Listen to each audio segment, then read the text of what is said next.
पिछले क्लास में जैसा कि आप लोगों को बताए थे किसके बारे में, तो सिंपल प्रेजेंट टेंस पढ़ा चुके हैं, प्रेजेंट कंटीन्यूअस टेंस पढ़ा चुके हैं, प्रेजेंट परफेक्ट टेंस भी पढ़ा चुके हैं। आज हम लोग पढ़ने वाले हैं क्या, तो प्रेजेंट परफेक्ट कंटीन्यूअस टेंस। ठीक है, तो नाम सबसे पहले बोलते हैं नाम में ही जो रखा हुआ है, ठीक है। तो देखिए प्रेजेंट, क्या बोले, प्रेजेंट यानी कि वर्तमान से जुड़ी हुई घटना है, और फिर बोल रहे हैं परफेक्ट यानी कि फिनिश भी हुआ है, और कंटिन्यूअस, क्या बोले, कंटिन्यूअस यानी कि कंटिन्यू भी है। क्या है, कंटिन्यू भी है। अब इसका जो इस टेंस का जो यूज करते हैं हम लोग कहां करते हैं, ऐसे एक्शन को बतलाने के लिए जो पास्ट में शुरू हुआ हो पर प्रेजेंट में क्या हो, कंटिन्यू हो, अब भी जारी हो। ठीक है, तो इसको हम लोग जानेंगे कैसे, तो चलिए एक बार डिफाइन कर देते हैं आपको। The action which has been, ध्यान दीजिएगा, has been started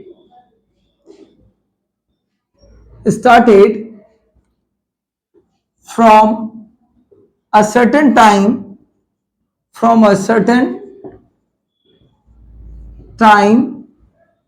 of past or duration of time of past and till now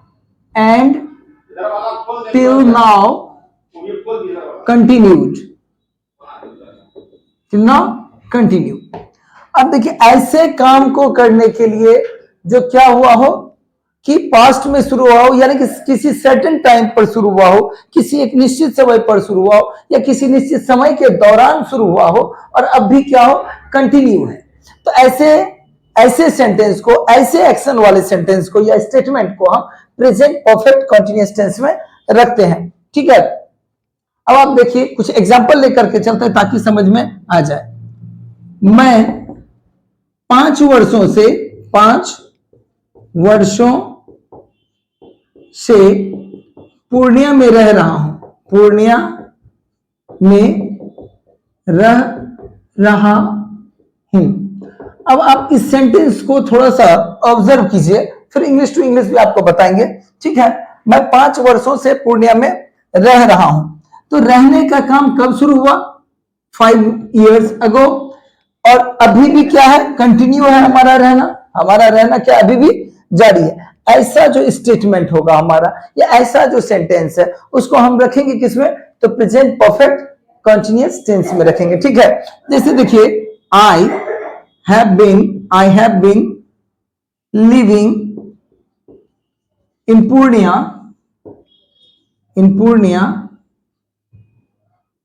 I have been living in Purnia, कब से जी, 5 years, तो 5 years। यहां पर जो 4 और सिंस का यूज टाइम से पहले जरूर करना होता है। 4 का यूज किसमें करना पड़ता है, तो 4 का यूज हम करते हैं किसके, ड्यूरेशन ऑफ टाइम के पहले, और सिंस का यूज करते हैं हम लोग किसके, सर्टेन टाइम के पहले। तो इसको आपको लास्ट में जब इसको कंप्लीट करवा देंगे तो लास्ट में आपको यूज ऑफ सिंस और 4 भी आपको बतला देंगे आज ही इसी क्लास में। ठीक है, तो फिलहाल एक बार और रिपीट कर देते हैं। प्रेजेंट परफेक्ट कंटीन्यूअस टेंस में कैसा सेंटेंस रखेंगे, ऐसा एक्शन जो पास्ट में स्टार्ट हुआ हो पर अभी भी क्या हो, कंटिन्यू हो। ठीक है, मैं पिछले 6 महीने से आपको अंग्रेजी पढ़ा रहा हूं, तो कब 6 महीना पहले स्टार्ट हुआ और अब भी क्या है, कंटिन्यू है। ठीक है, चलिए नेक्स्ट इसका स्ट्रक्चर और फॉर्मेट देखते हैं। फॉर्मेट को देखने वाले थे हम लोग कि इसका फॉर्मेट, तो नाम ही पहले ही आपको बताइए, एक बार फिर से देख लीजिए कि बोले प्रेजेंट परफेक्ट और कंटीन्यूअस। ठीक है, अब इसमें समझना है आपको। देखिए इसका स्ट्रक्चर या फॉर्मेट जो आप कहेंगे, सबसे पहले अफर्मेटिव में लेते हैं, किसमें, अफर्मेटिव। तो पहले बता चुके हैं पिछले क्लास में, अगर आप नहीं देखे हैं पिछला क्लास प्रेजेंट परफेक्ट टेंस का, सिंपल प्रेजेंट टेंस का, प्रेजेंट कंटीन्यूअस टेंस का, तो आप एक करके देख लें। ठीक है, अब देखिए अफर्मेटिव में जहां हम डिक्लेयर करते हैं या हमारे सेंटेंस या स्टेटमेंट अफर्मेशन हो। ठीक है,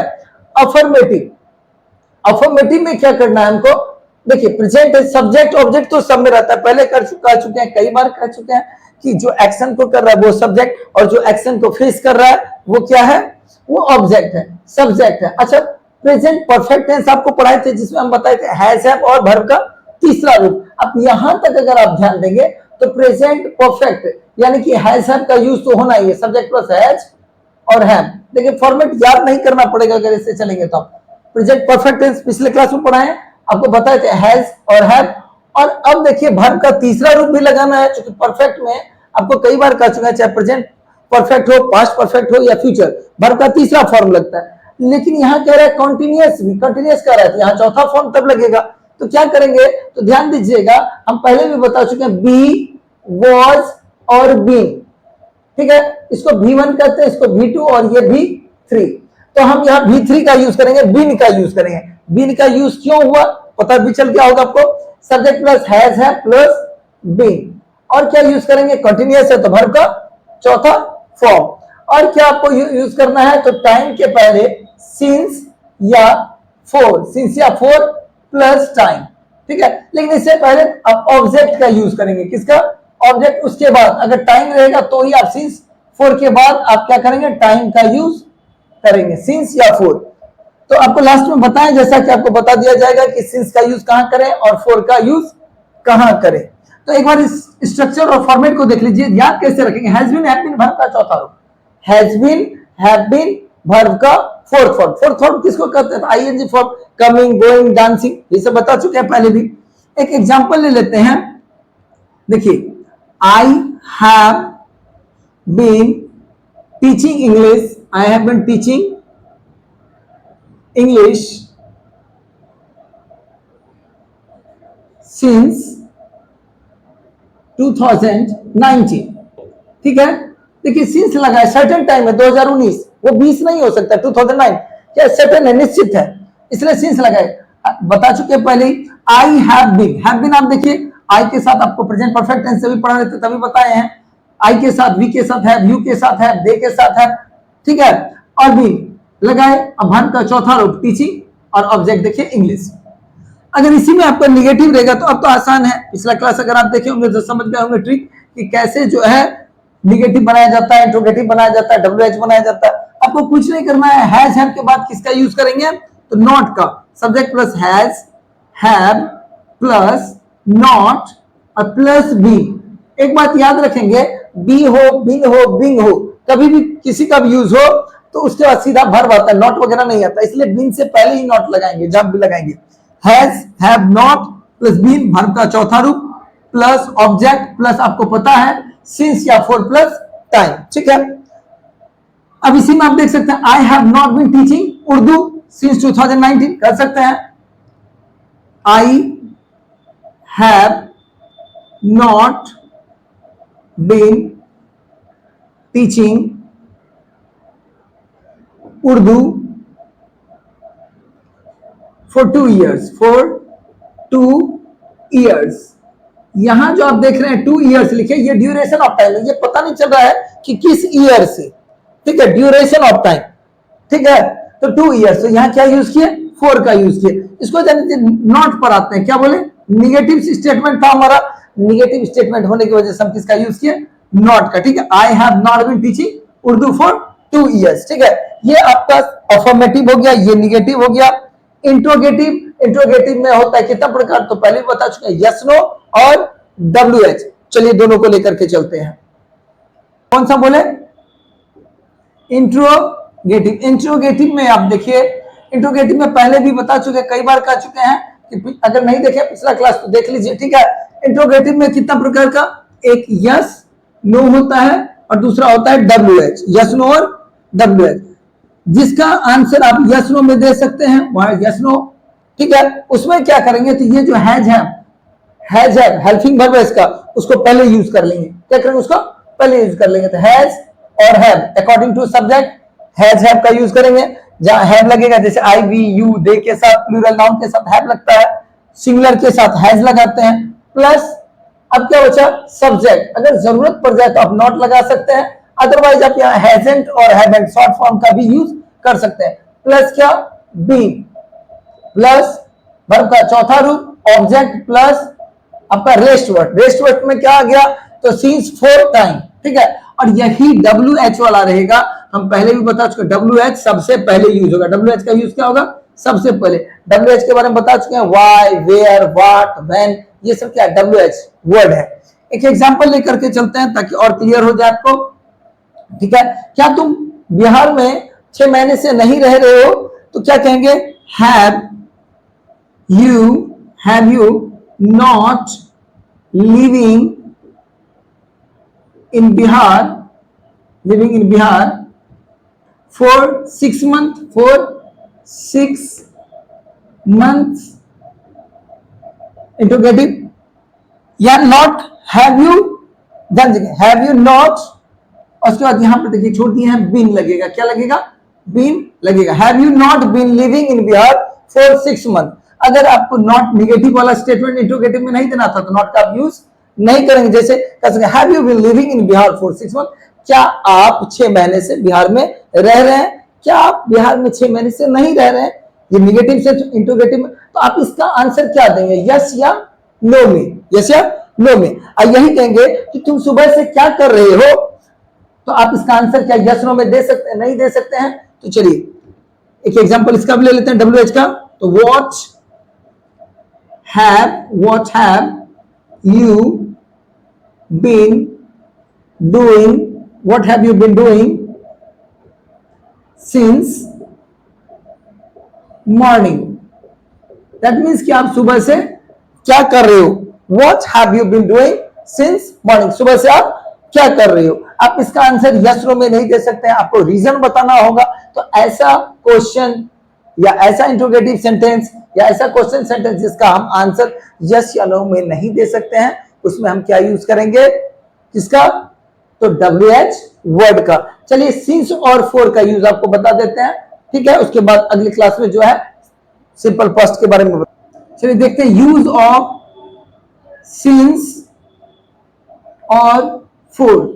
दैट मीन्स कि सिंस का यूज कहां करें और फॉर का कहां करें। चलिए एक एक करके देखेंगे कि सिंस का यूज कहां करना है, फॉर का कहां करना है। तो पहले ही बता चुके हैं, सर्टेन एक्शन के लिए, सर्टेन टाइम के लिए, सर्टेन टाइम के लिए किसका यूज करेंगे, सिंस का, ठीक है। और ड्यूरेशन ऑफ टाइम के लिए, ड्यूरेशन ऑफ टाइम के लिए हम यूज करेंगे किसका, तो फॉर का। और इसको और अच्छे ढंग से समझने के लिए देखिए एक एक करके, अगर हम मंडे बोले, क्या बोले, मंडे, तो मंडे बोले तो Tuesday, Wednesday, Thursday, Friday, Saturday, Sunday, सबके साथ आपको किसका यूज करना है, सिंस का। अगर हम जनवरी बोले, क्या बोले, जनवरी, ठीक है, जनवरी बोले तो जनवरी से दिसंबर तक, जनवरी, फरवरी, मार्च, अप्रैल, जो भी जितने भी महीने का नाम है, सबके पहले क्या यूज करेंगे आप, सिंस का यूज करेंगे, ठीक है। इसी प्रकार अगर हम 2005 बोले तो 2006 हो या 1847 हो या 1947 हो या कोई सा भी ईयर हो, तो उसके पहले हम क्या लगाएंगे, सिंस लगाएंगे, क्या लगाएंगे, सिंस लगाएंगे, ठीक है।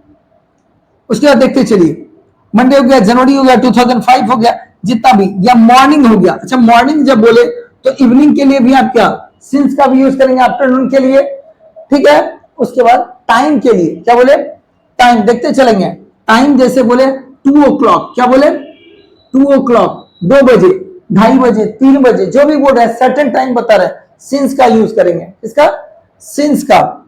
इसी प्रकार उसके बाद देखिए, जैसे हम बोले 2 बजे, 3 बजे, डेट का होगा, जैसे 23 मार्च बोले या 23 बोले, तो जो भी डेट हो, 31 हो, 31 हो, 28 हो, 19 हो, 18 हो, जो भी आप डेट लगाएंगे बताएंगे, उसके पहले आप सिंस का यूज करेंगे, यानी कि सर्टेनिटी जिसमें हो, सर्टेन टाइम जो हो, उसके पहले हम सिंस लगाएंगे। और वही ड्यूरेशन ऑफ टाइम कह रहे हैं, जैसे देखिए डे लिख दिए, सिर्फ 2 days, 4 days, 5 days, जो भी ऐसा कुछ बोल रहे हैं, वो ड्यूरेशन बता रहे कि 2 दिन, निश्चित नहीं बता रहे किस दिन से, ठीक है। उसके बाद 2 weeks या 4 weeks, 2 weeks, ठीक है, 4 weeks।